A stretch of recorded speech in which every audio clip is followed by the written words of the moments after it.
Hey guys, what's up? It's Gunnar here from Roytlieb Gaming, and today we're taking a look at the top 25 Game Boy fun facts. Now, if you didn't know, today is April 23rd, and it is the 25th anniversary of the Game Boy being released. So, coming in at number 25, over 50 titles are still available for purchase on Nintendo's Virtual Console Store hosted on the Nintendo 3DS. Up next at number 24, it still sells at a pretty decent price on eBay. Mint condition Game Boys can go for upwards of $1,000. Number 23, it was the godfather of handheld gaming. It was introduced as a classic gaming system, which introduced titles such as Metroid, Final Fantasy, and many more. Number 22, it made several TV appearances on shows such as The Simpsons, Adventure Time, and several more. And number 21, you could have gone fishing with it, sort of. The Game Boy Pocket sonar was released in Japan in the 1980s. It attached to the top of the device much like a cartridge would, and it would give info on the fish's whereabouts for up to 20 meters underwater. Number 20. It once had an option for a thermal printer plugging into the cartridge slot so you could take a picture and then print it out wherever you were.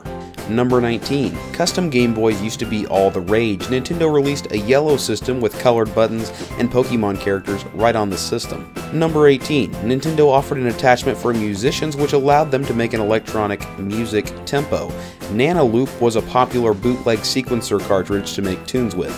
Number 17. Nintendo released several predecessors to the original Game Boy, including the Game Boy Advance, Game Boy Pocket, Game Boy Color, and many more. Number 16. It started the handheld Pokemon gaming craze in 1996 with Pokemon Red and Blue. Number 15.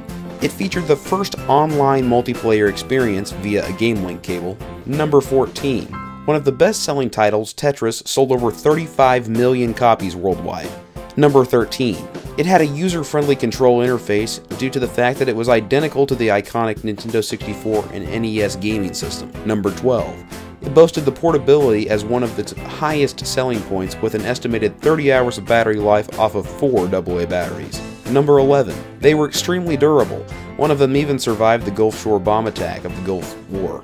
Number 10. It was one of the best, but not the first. The Microvision, released by Milton Bradley in 1979, was the first cartridge-based handheld gaming system. Number 9. It was the first gaming system to go to space. It made its way to the National Space Station in 1993. Number 8. It was designed to be affordable using, quote, cheap available components in interesting ways, unquote. Number 7. You could sew with it. A special sewing machine came stock with a cartridge port where you could have templates installed on a cartridge and print them out using the sewing machine. Number 6. You could get it blinged out for a price. The 18-karat gold-plated version costs upwards of $25,000. Number 5. It could administer anesthesia. Doctors would connect a device called the pedestate, and it would engage children using the Game Boy games as it administered the medication. Number 4. It was the first gender-equal system where girls accounted for almost half of the audience. Number 3. It featured the smallest digital camera at the time. Number 2. Game Boy was also known as the Mini Comboy in North Korea and was licensed by Samsung in order to sell more units. And finally, coming in at number 1, it was the best-selling console of all time, selling over 118 million units in total. Well guys, that's going to do it for this episode of Roytlieb Gaming, so if you enjoyed it, please remember to like the video, subscribe to our channel, and comment down below on some future videos you would like to see. But before I let you guys go, I'd just like to give you a quick update on where the heck Eric is. Eric is having some technical difficulties, to say the least, with his computer system and everything else that he has hooked up to it.